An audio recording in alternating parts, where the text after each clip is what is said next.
एक ऐसा स्टॉक जो बहुत पॉपुलर रहा है, एक ऐसा स्टॉक जिसके बारे में काफी लोग मैसेज किए हैं पूछने के लिए कि वो स्टॉक के साथ क्या करना चाहिए, एक ऐसा स्टॉक जिसके बारे में 2-3 महीने से लोग पूछ रहे थे और हमने इंस्टाग्राम पे रील भी बनाया था उसके बारे में। उसी स्टॉक के बारे में डिस्कस करेंगे हम इस वीडियो में। क्या डिस्कस करेंगे? उस स्टॉक के साथ क्या करना चाहिए अगर वो मेरे पास होता, क्या मैं उसको शॉर्ट टर्म में खरीद सकता हूँ, क्या अगर मेरे पास वो स्टॉक पहले से होता तो मुझे मिड टर्म में क्या करना चाहिए, खरीदना चाहिए या नहीं, प्रॉफिट लेना चाहिए या नहीं। सारी सवाल मैं खुद के बारे में बात करूंगा। ये वीडियो स्टॉक एनालिसिस वीडियो है और जिस स्टॉक के बारे में हम बात करने जा रहे हैं उसका नाम है NBCC। NBCC एक पॉपुलर कंपनी हो गई है पिछले कुछ दिन में, बिकॉज जब कोई कंपनी बहुत ऊपर जाती है तो बहुत लोग उसको पॉपुलर बना देते हैं, जिसको हम क्राउडेड स्टॉक बोलते हैं। तो चलिए उस स्टॉक के बारे में बात करते हैं, स्टार्ट करते हैं।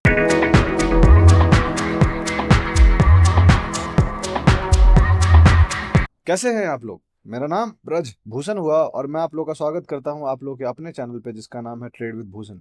आगे बढ़ने से पहले मैं दो चीज आपको क्लियर कर देना चाहता हूँ। पॉइंट नंबर 1, ये वीडियो एक लर्निंग पर्पज वीडियो है, कोई टीपीआर रिकमेंडेशन वीडियो नहीं है। तो जो भी आप सुन रहे हैं या समझ रहे हैं ये मेरी खुद की एनालिसिस है, वो मेरा खुद का ओपिनियन है, मैं गलत हो सकता हूँ, मैं कोई सेबी रजिस्टर्ड नहीं हूँ। पॉइंट नंबर 2, आपको कोई भी फाइनेंशियल डिसीजन लेने हैं आप अपने फाइनेंशियल एडवाइजर को डिस्कस करें, मैं आपका फाइनेंशियल एडवाइजर नहीं हूँ। I will not be the right person to tell you कि कौन सा स्टॉक खरीदना है। मैं आपको ये जरूर बता सकता हूँ कि मैं कौन सा खरीद रहा हूँ, बट वो लर्निंग होगा, वो कोई टीपीआर रिकमेंडेशन नहीं होगा। ठीक है, तो ये दोनों चीज आपको ध्यान में रखनी है। सीखिए आप चीजों को लेके, बट कोई भी डिसीजन लेने से पहले अपना रिसर्च जरूर कीजिए। आई होप मैं ये चीज क्लियर कर पा रहा हूँ। अब इस वीडियो में हम जो भी बात करेंगे मैं उसको खुद पे लेके बात करूंगा कि अगर वो स्टॉक मुझे खरीदना होगा तो क्या मैं खरीदूंगा, शॉर्ट टर्म में खरीदूंगा तो मैं कहाँ पे खरीदूंगा, कहाँ से निकलूंगा, स्टॉप लॉस मेरा क्या होगा, टारगेट क्या हो सकता है, मिड टर्म में अगर मेरे पास पहले से था तो क्या मुझे खरीदना चाहिए उसको, और क्या उसको नया पोजीशन ऐड करना चाहिए या फिर प्रॉफिट लेके निकल जाना चाहिए या फिर होल्ड करके ट्रेल करना चाहिए। तो ये सारी बातें मैं उसको डिस्कस करूंगा, आप उसको अपने हिसाब से समझ सकते। तो जिस स्टॉक के बारे में हम बात करने जा रहे हैं उसका नाम है NBCC इंडिया। आप जानते होंगे, कुछ लोगों ने मैसेज भी किया है, कुछ लोगों ने पूछा भी है कि स्टॉक के साथ क्या करना चाहिए। मुझे नहीं पता कि आपने क्या सोच के लिया है, आई डोंट नो। हो सकता है आपके रीजन सही हो सकता है आपके रीजन गलत हो, बट मैं क्या करूंगा उसके बारे में बात करूँ। तो चलिए चार्ट्स पे और बात करते हैं। जो स्टॉक आपके सामने दिख रहा है वो NBCC है। NBCC की करंट प्राइस 159.45 रुपीज के आसपास चल रही है अभी के डेट में जब मैं वीडियो बना रहा हूँ। लास्ट टाइम जब इंस्टाग्राम पे मैंने वीडियो बनाया था वो ऑलमोस्ट यहाँ पे था, 163-164 के आसपास जो बनाया था, अगर मैं गलत नहीं हूँ फरवरी महीने में ही बनाया था। एंड मैंने वहां पे बहुत क्लियरली कहा था कि मेरे हिसाब से आपको स्टॉक से दूर रहना चाहिए। और हुआ क्या, मैं बिल्कुल भी क्लेम नहीं कर रहा हूँ कि मैंने टॉप या बॉटम पकड़ लिया था, बट वो एक तुक्का था जो लग गया था। और उसके बाद से स्टॉक ने कुछ नहीं किया है फ्रॉम 2 फरवरी टू ऑलमोस्ट 14 जून। 4-5 महीने गुजर गए हैं, स्टॉक ने कुछ नहीं किया। स्टॉक बस एक सिंपल रैंडम साइडवेज में रहा है, कभी नीचे गिरा है कभी ऊपर गया हल्का सा। अब क्या यहाँ से स्टॉक कैसा दिखता, देखिए स्टॉक इनिशियली जब यहाँ से चल रहा था, चला तो बहुत नीचे से है वो, जब स्टॉक यहाँ से चल रहा था 2023 में अप्रैल के पास, तो वो 34 रुपए का था और ये पहुंच गया 170-180 के आसपास। मतलब ऑलमोस्ट काफी बड़ा मूव वो दिया है, अगर आप गौर कीजिएगा तो 420% का मूव। इतना बड़ा मूव के बाद स्टॉक ऐसे हमेशा ऊपर नहीं जा सकता है, ये एक बहुत सिंपल सा कॉन्सेप्ट है, तो जिसको हम मीन रिवर्जन का कॉन्सेप्ट बोलते हैं। तो उसको नीचे आना पड़ेगा, तो स्टॉक नीचे आया, अपना टाइम करेक्शन कर रहा है। क्या ये लॉन्ग टर्म इन्वेस्टिंग के लिए बढ़िया स्टॉक होगा मेरे लिए? उसका आंसर है नहीं।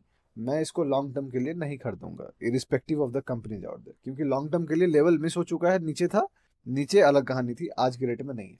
क्या पोजिशनल के लिए अगर मेरे पास होता तो कैसे खेलता मैं? हाँ, पोजिशनल के लिए मेरे पास होता तो मैं इसको ट्रेल करता और एक बहुत टाइट स्टॉप लॉस मैं इसके नीचे रख लेता, ये जो जोन है इसके नीचे। सो 137-138 के आसपास मेरा पोजिशनल स्टॉप लॉस होता। मिड शॉर्ट टर्म की बात नहीं कर रहा हूँ मैं, क्यों? क्योंकि मैं उसको थोड़ा सा स्पेस देता, क्योंकि मैं ऑलरेडी प्रॉफिट में होता इसीलिए। शॉर्ट टर्म की बात करें तो शॉर्ट टर्म में जो आज के रेट में एंट्री है वो अभी सही एंट्री नहीं है मेरे लिए, मेरी स्ट्रैटेजी के हिसाब से। बट NBCC ने यहाँ पे एक छोटी सी एंट्री दी थी जिसके बाद वो फेल हो गया था। एक बहुत एग्रेसिव एंट्री इधर भी दिया था वो, राइट, इस जगह के आसपास यहाँ पे, तो उसके हिसाब से वो इसका स्टॉप लॉस यहाँ पे हिट हो गया था। अब वापस से ये सेटअप कर रहा है, राइट। तो हो सकता है कि आने वाले टाइम में ये एक अच्छा एंट्री दे दे। अच्छा एंट्री कौन सा होगा मेरे लिए? देखिए अगर ये हल्का सा और कंसोलिडेट कर लेता है यहाँ से तो anything above 163 will be good entry for me. इसका मतलब ये नहीं कल अगर उसके 163 पे चला जाएगा तो मैं खरीद लूंगा, नहीं। यहाँ पे 5-7 दिन का रेस्ट ले लिया और फिर इसके ऊपर जाए तो I will be happy enough to buy it इस पे। तो ये हो गया शॉर्ट टर्म मेरा एंट्री। अगर मैं खरीदूंगा, कब खरीदूंगा, मैंने कंडीशन आपको बताया है। स्टॉप लॉस इसके हिसाब से जैसा वो सेटअप करेगा उसके हिसाब से टाइट, या फिर 150 के आसपास मेरा स्टॉप लॉस हो सकता है, अंदाजा बता रहा हूँ आपको। क्या मेरा ये खरीदने का इरादा है? नहीं, बट आने वाले टाइम में अगर मुझे ये एंट्री देगा तो मैं मना नहीं करूंगा। मेरे लिए, मैं कोई बायस बना के नहीं बैठना चाहता। अगर कोई स्टॉक मुझे कहेगा कि आओ भाई खरीद लो, I will be happy enough to go and buy it. Simple है, इतना ही सिंपल है, इसमें और कोई ऊपर नीचे वाली बात नहीं। बट अगर आप एग्रेसिव एंट्री देखते हैं, या कोई, जैसे मैं एग्रेसिव एंट्री देखता हूं, तो उसके लिए मैं बता रहा हूँ, आप बहुत रिस्क फ्री खेलना चाहते हैं तो वो ये स्टॉक आपके स्टॉक के लिए नहीं है। बिकॉज ये वोलेटाइल स्टॉक है, काफी ऊपर एग्रेसिवली गया है एंड अब ये रिस्क ले रहा है, राइट। स्टेजेस की बात कीजिएगा तो स्टेज 2 इसका काफी लंबा चला है। अब इसका आगे देखते हैं क्या होता है। फंडामेंटल की थोड़ा डिस्कशन कर लेते हैं। तो एनबीएफसी का जो है लास्ट वीक हाई क्रॉस किया, वो तो आप देख सकते हैं। सेक्टर इसकी रियलिटी है, इंडस्ट्री इसकी कंस्ट्रक्शन रियल एस्टेट में आ जाती है। मार्केट कैप इसका 28,710 करोड़ है। ये एक मिड कैप स्टॉक है, स्मॉल कैप नहीं है, गलत लिखा हुआ है यहाँ पे। बिकॉज स्मॉल कैप 5,000 करोड़ से नीचे का होता है, मिड कैप आ जाता है। लॉजिकली तो ये डेफिनेशन के हिसाब से लार्ज कैप हो जाता है, बट मिड कैप का है कि anything below 20,000 crore is mid cap.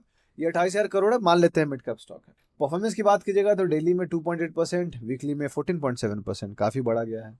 एक महीने में 22.7%, 6 महीने में 98.8%, एक साल में 281%, 2 साल में 428%, 5 साल में 170%, 10 साल में 698%। आप एक कॉमन चीज देखिएगा कि अक्रॉस ईयर्स, अक्रॉस इसने मार्केट को आउट परफॉर्म किया ऑलमोस्ट। सो ये काफी एग्रेसिवली मूव किया है, इसीलिए यहाँ पे राइट एंट्री बहुत मैटर करता है। वैल्यूएशन आज के रेट में अगर आप गौर कीजिएगा तो अगर आप चाहें तो बहुत सारी चीजें आप यहाँ देख सकते हैं जो कि आप अलग अलग लेवल पे है। चार्ट्स देखना चाहें तो आप चार्ट्स यहाँ पे आके देख सकते हैं। ये वेबसाइट कौन सी है? ये वेबसाइट है www.wave.stockis.com, वहाँ पे आपको ये मिल जाएगा। डिलीवरी भी इसकी ठीक ठाक ही रही है। अब तो इसकी सर्किट चेंज हुई थी, वो अलग कहानी है। अपडेट्स अगर देखिएगा तो इसके अपडेट्स अच्छे रहे हैं। यहाँ पे 13 orders of A command value of 491 crore recent times में। नंबर्स इनके अच्छे रहे हैं, क्वार्टरली नंबर्स इनके, तो रेगुलर नंबर्स इनका अच्छा रहा है। सो कंपनी ओवरऑल अच्छा कर रही है, इसमें कोई डाउट नहीं है, राइट। फंडामेंटल वाइज देखिएगा तो इसका जो पी है वो 71.50 हो गया। बस यही एक रीजन है जो मैं आपको बोल रहा था कि ये नहीं, और भी रीजन है, but one of those reason out there जो मैं कह रहा था कि वैल्यूएशन इसकी एक्सपेंसिव हो गई। लेकिन इसके इंडस्ट्री के पी के हिसाब से देखिएगा तो इंडस्ट्री पी इसकी 99.35% है। इसीलिए मैं आपको बोल रहा था कि मैं शॉर्ट टर्म में खरीद सकता हूँ, बिकॉज वो उतना भी एक्सपेंसिव नहीं हुआ है। But for long term this is not a good bet for me, ये नहीं होने वाला, बिकॉज काफी चल चुका है। प्लस इस मार्केट में इस लेवल पर लॉन्ग टर्म एंट्री कोई मतलब नहीं रखता। Positional entry with levels accordingly matter करेगा, बट नॉर्मली नहीं करेगा। शेयर होल्डिंग देखिएगा, प्रमोटर्स हैव मेक श्योर कि उनके पास ठीक ठाक है, बहुत ज्यादा नहीं, 75% के आसपास नहीं है, बट 61.75% के आसपास है। FPI 4.3% and DII 9.494%, plus institutional non institutional जो है वो 23.9%। सो काफी फ्लोट भी है इसका, तब भी एग्रेसिव रहता है। अब आते हैं चार्ट्स पे। चार्ट्स पे मोस्ट ऑफ द लेवल मैंने आपके सामने डिस्कस कर लिया है। शॉर्ट टर्म एंट्री मैंने आपको बताया कि मैं कब ले सकता हूँ। किसी के पास भी अगर है पहले से शॉर्ट टर्म में वो खरीदा है तो पता नहीं कहाँ खरीदा। अगर आप यहाँ पे ब्लाइंडली खरीद लिए हो तो दोस्त आपको अपना स्टॉप लॉस देखना पड़ेगा, उसके लिए मैं कुछ नहीं कर सकता हूँ। बट अगर आप यहाँ पे खरीदे हो तो मेक श्योर कीजिए कि आप इसके नीचे कहीं स्टॉप लॉस लगा सकते हैं, एग्रेसिव रहिएगा, बिकॉज ये स्टॉक काफी एग्रेसिव है, राइट। तो आपको उसका ध्यान रखें। तो यही थी टोटल एनालिसिस एनबीसीसी को लेके। यहाँ पे मैंने जब वीडियो बना था तो मैंने क्लियरली बोला था नहीं खरीदने के लिए। अब मैं कह रहा हूँ कि मैं खरीद सकता हूँ, बिकॉज अब वो रेस्ट ले लिया है, थोड़ा सा टाइम हो गया है, सब कुछ हो गया है, तो अब वो सेटल डाउन कर गया है। यहाँ पे वो सेटल डाउन नहीं था, ये बहुत एग्रेसिव हो गया। तो यही है टोटल एनालिसिस एनबीसीसी को लेके। अगर आपको अच्छा लगा है तो आप लाइक कीजिए, सब्सक्राइब कीजिए हमारे चैनल को, अपने दोस्तों के साथ शेयर कीजिए, उनको कहिए हमारे चैनल को सब्सक्राइब करने के लिए। आप भी सब्सक्राइब कीजिए अगर आप इस वीडियो को देख रहे हैं तो। सपोर्ट बनाइए ताकि हमें मोटिवेशन मिलेगा। बहुत जल्दी मैं आपसे अगले वीडियो मुलाकात करूंगा। तब तक के लिए आप अपना अपना घर वालों का ध्यान रखें। चीयर्स। और हाँ, ईद मुबारक।